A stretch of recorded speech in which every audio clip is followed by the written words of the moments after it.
Bismillahirrahmanirrahim. Raja Namrud yang zalim. Ya. Ini konon katanya adalah seorang raja yang sangat zalim. Zalim itu apa sih? Kalau dalam istilah zalim itu yaitu menempatkan sesuatu kepada bukan tempatnya. Itu namanya zalim. Ya. Contoh yang sederhana orang zalim itu, kan tadi kan istilahnya orang zalim adalah menempatkan sesuatu pada bukan pada tempatnya. Contoh yang sederhana, membuang sampah. Kalau kalian pagi hari ini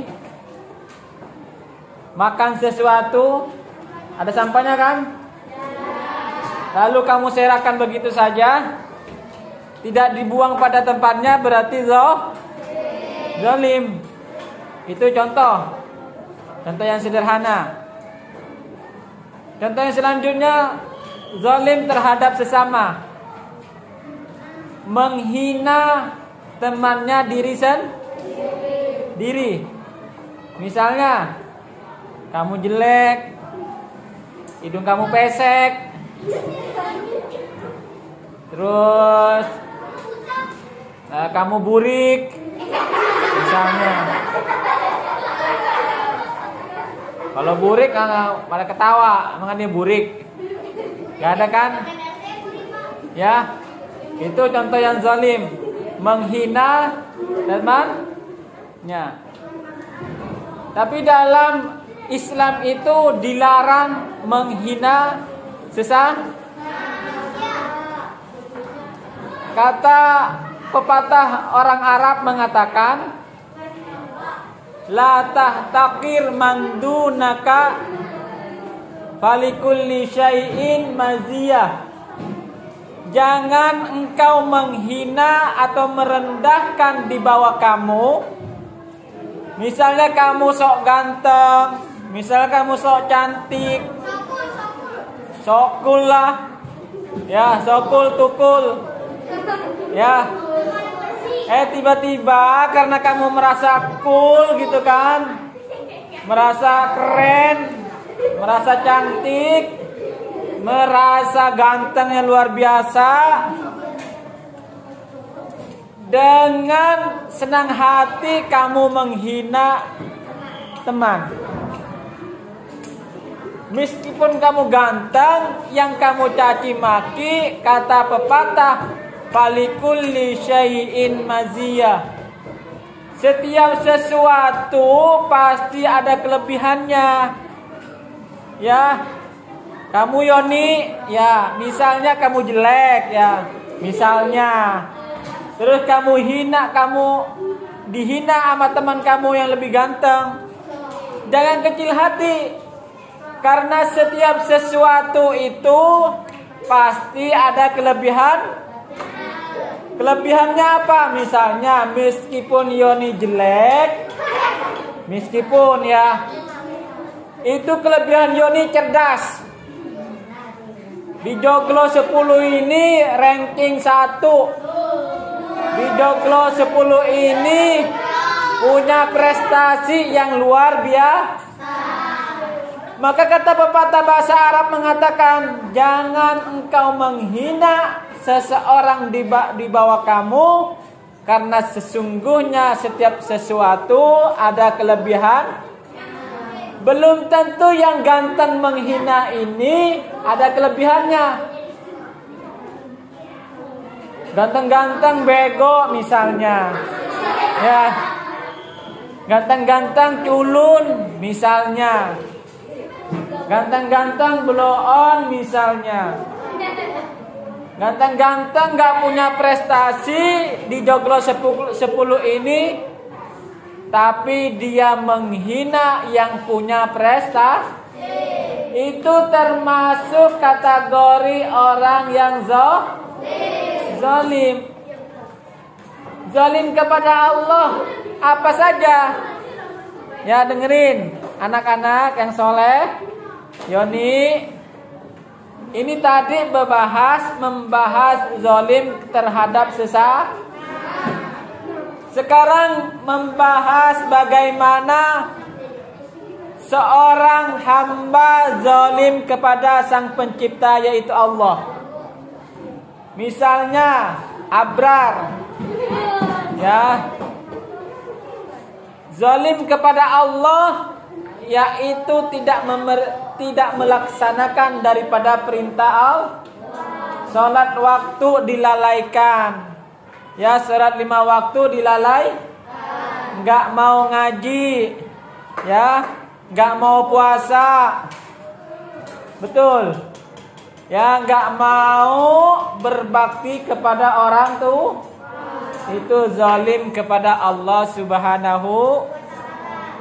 Tapi dalam hidup kenyataan ini, insya Allah abrar ini bukan orang yang zalim kepada Allah, melainkan orang yang berkhidmat, hamba yang berbakti kepada Allah, hamba yang berbakti kepada Rasulullah, hamba yang berbakti kepada kedua orang itu termasuk kategori ya hamba yang baik. Paham? Apa itu arti zalim sebenarnya? Ya, kayak tadi, membuang sampah itu bukan pada tempatnya, itu menghina temannya, itu mencaci maki temannya, itu tidak berbuat baik kepada manusia dan kepada orang tua, itu zalim. Duduknya yang sembarangan, itu zalim. Sayang, duduknya ngadep sini. Siapa kamu namanya?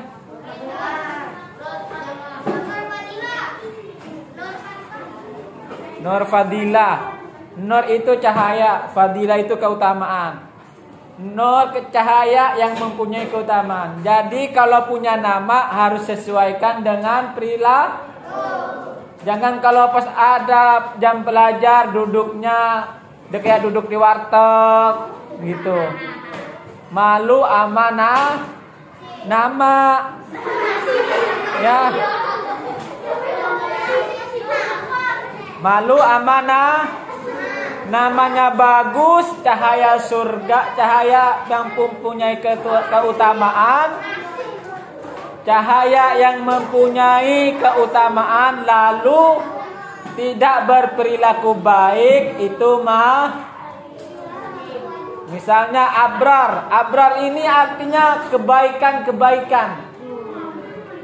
Kalau abrar ini tidak berbuat baik kepada sesama, malu terhadap namanya. Udah namanya bagus-bagus, tapi nggak mau berbuat baik kepada teman dan kepada Allah. Yoni Saputra, kamu ganteng sayang, ya. Kalau ganteng harus sesuaikan dengan paras mukanya, harus ganteng juga, ya kan? Ya, insya Allah kelas 3B ini semua ganteng-ganteng, perilakunya juga baik, baik. Perilaku di sekolah harus juga baik, perilaku di luar sekolah juga harus baik, ya. Kenapa? Nanti kalau kalian baik, yang bangga dan bahagia itu orang tuh. Ditanya misalnya nih, Nur Fadilah misalnya, "Nak, kamu ini kok sopan banget. Nak, kamu ini santun banget dan baik banget. Bapak kamu siapa? Ibu kamu siapa?" Pasti ditanyakan. Artinya yang punya kebahagiaan ini kedua orang tua. Kamu baik di sekolah, baik di luar sekolah, yang bangga dan bahagia kepada kamu adalah orang tua. Nggak mungkin disebut gurunya. Kamu di sekolah mana? Kecuali nih, Nur Fadilah ini berbuat kejelekan, pasti sekolahnya yang disebut duluan. Nak, kamu sekolah di mana? Kok nggak baik sih perilakunya? Nah, kalau ngomong joglo 10 pasti ditanya gurunya. Gurunya siapa? Pasti jawabnya Pak Fatur. Guru agamanya siapa? Ya Pak Fatur. Yang jelek siapa? Gurunya. Makanya kalau ada kebaikan yang ada pada diri kalian, pasti kedua orang tua kalian yang bangga. Masa Nur Fadilah harus baik di sekolah, baik di luar sekolah. Semuanya. Kelas 3B ini harus baik, yang perempuan juga harus baik, yang laki-laki harus baik. Kalau bapak lagi menjelaskan pelajaran, harus sama didengar. Oke, lanjut nggak? Lanjut.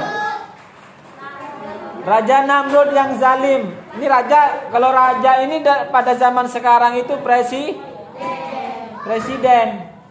Wih, presiden yang zalim dong.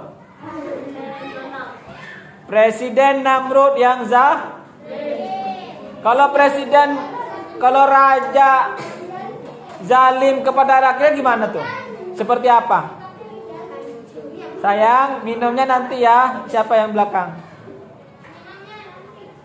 Nanti ya. Nanti kalau sudah jam belajar, diminum.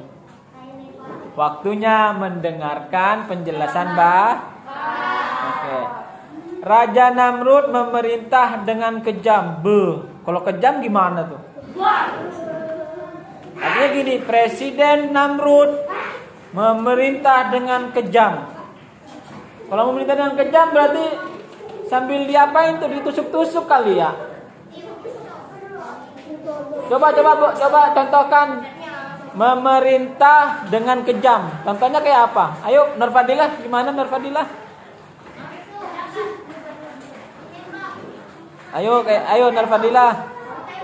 Ditembak. Misal contoh. Orang tua saya memerintah dengan kejam. Gimana tuh contohnya? Contohnya kekejamannya kayak apa?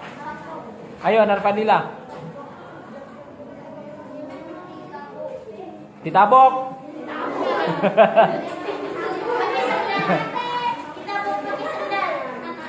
Ditabok. Ditombak. Oh, ditembak. Raja Namrud memerintah dengan kejam. Perintahnya kayak apa sih kok bisa kejam? Apa suruh nembak apa gimana ya? Mungkin kalau dicontohkan, disamakan dengan era sekarang, zaman sekarang, kebijakannya yang kejam. Ya. Misalnya nih, Presiden Namrud kejam gitu kan, zalim. Berarti kebijakan-kebijakan yang ada pada Raja Namrud sangat zalim kepada rakyat. Misalnya tadinya beras 1 kilo 1 liter cuma 9.000, nggak taunya jadi 25.000. Makan dari mana itu? Iya, makanya mungkin kebijakannya yang kejam ya. Raja Namrud memerintah dengan kejam.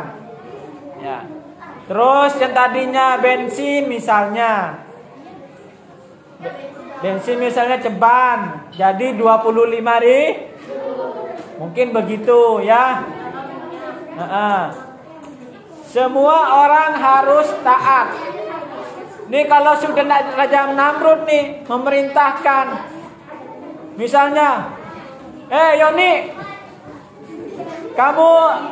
kamu lompat dari lantai 2 ke bawah. Mungkin perintahnya seperti itu. Yoni, kamu terbang ke angkasa. Taunya jatuh dia. Ya. Kalau yang kurus-kurus masih enak. Masih bisa gini-gini, nggak langsung jatuh. Kalau Yoni langsung bek. Ya. Tapi kalau orang gemuk itu Ya, kalau orang gemuk kelihatannya bahagia ya, Yoni ya. Ya sayang ya. Bahagia. Mungkin Yoni ini tiap hari bahagia, makannya banyak, minumnya juga banyak. Sehari berapa kali? Yoni, berapa piring? 1 mangkok. 5 mangkok. 3 baskom.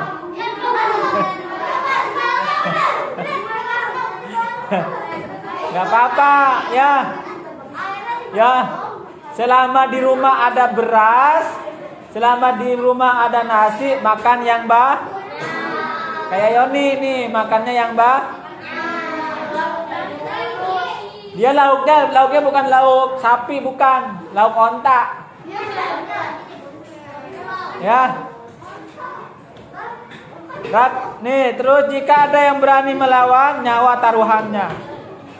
Nih Yoni gini nih, Yoni. Kamu diperintah oleh Raja Namrud misalnya. Contoh ya.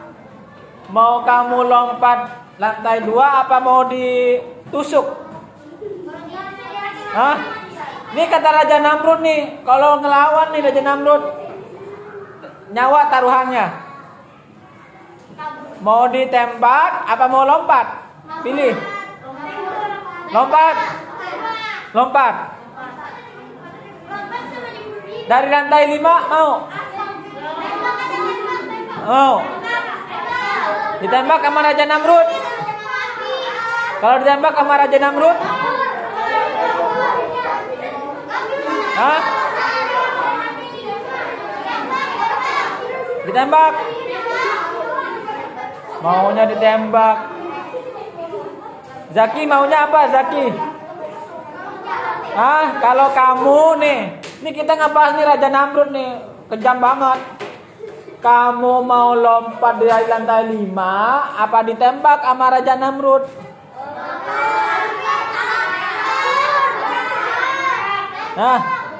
Lompat dari lantai 5.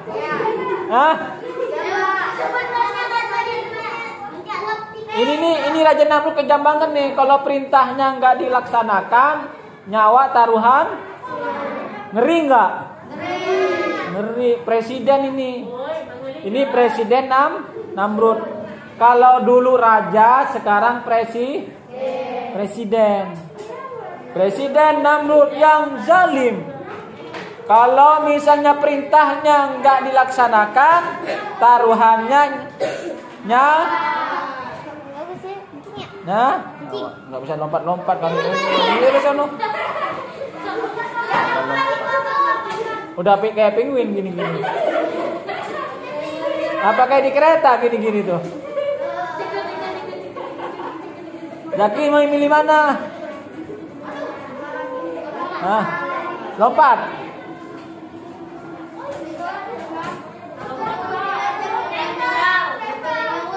Kalau saya milih kabur, ngapain milih lompat? Rakyat hidup bagaikan budak. Nih, dulu ya zaman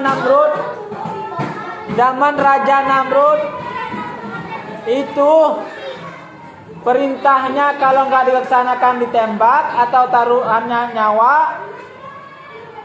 Terus kalau semua pekerjaannya itu sangat menyengsarakan hidup rakyat. Ya, rakyat diperbudak ya, tidak dimanusiakan, tidak manusiawi. Ya tahu nggak kayak budak? Iya kayak budak tuh dipecut.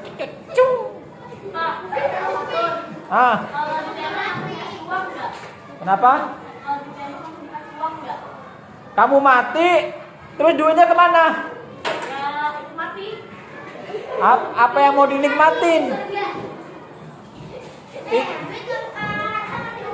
Ya, kata siapa? Rezan ya, kalau ditembak dapat duit. Kalau misalnya ditembak dapat duit, mati kamunya gimana? Duitnya mau dikemanain?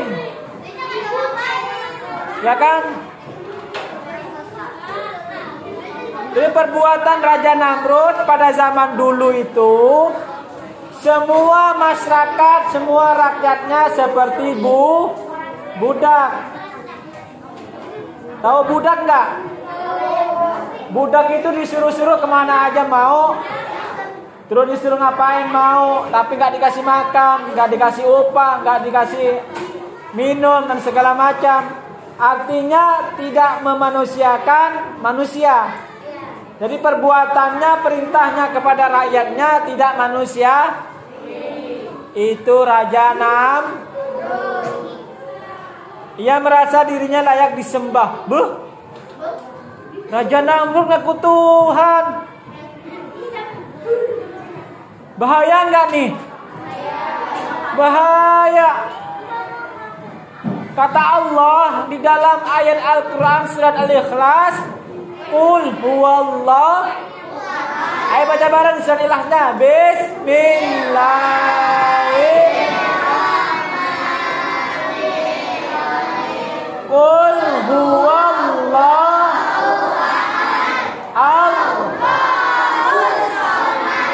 Lam yalid walam yulad walam yakul lahu kufuwan ahad. Artinya tahu? Qul, katakanlah, huwallahu, Allah, dia Allah. Allah ahadun, Allah Maha Kalau sudah esa berarti tiada Tuhan selain Allah. Ini Raja Namrud ngaku-ngaku tuh. Kasihan nggak? Kasihan deh lu. Udah zalim ngaku tuh. Bahaya itu, ini presiden ya, raja ini. Ini udah zalim ngaku tuh. Di dalam Al-Quran mengatakan seperti itu. Tidak ada Tuhan selain Allah. Siapapun dia mengaku Tuhan, mengaku dirinya patut disembah, berarti dia murtad. Berarti dia kafir. Berarti dia berarti masuk neraka. Tunggu dulu yang lain. Ini udah Raja Namrud kejam, malah ngaku Tuhan patut disembah. Ya, yang patut disembah itu siapa? Allah. Allah itu Maha Esa. Esa itu artinya sah. Jadi siapapun yang mengaku Tuhan, berarti dia orang gila nggak itu? Gila. Ia ingin mempertuhankan, ia berpikir rakyat pasti mau menyembahnya. Karena saking kejamnya si Namrud nih. Dia merasa dirinya patut disembah.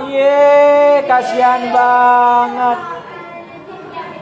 Karena saking kejamnya, mungkin dia karena rakyatnya takut, dia merasa dirinya patut disembah, merasa Tuhan jadi Tuhan. Kasihan gak?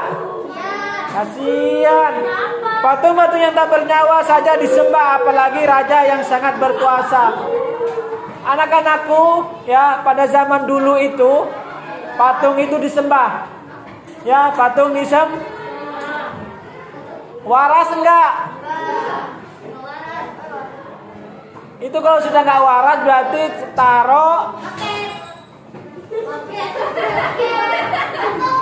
paket. Emang Bang JNT ya?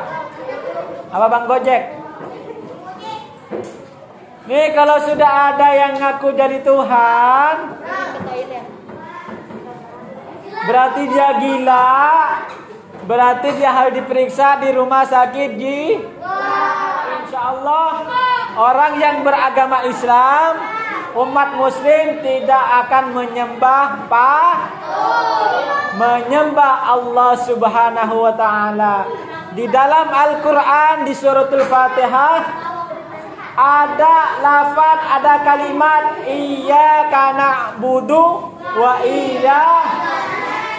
ayo baca bareng yuk. Bismillahirrahmanirrahim. Alhamdulillah. Ar-Rahmanir-Rahim. Maliki yaumiddin. Iyyaka na'budu wa iyyaka nasta'in. Ihdinas siratal ladzina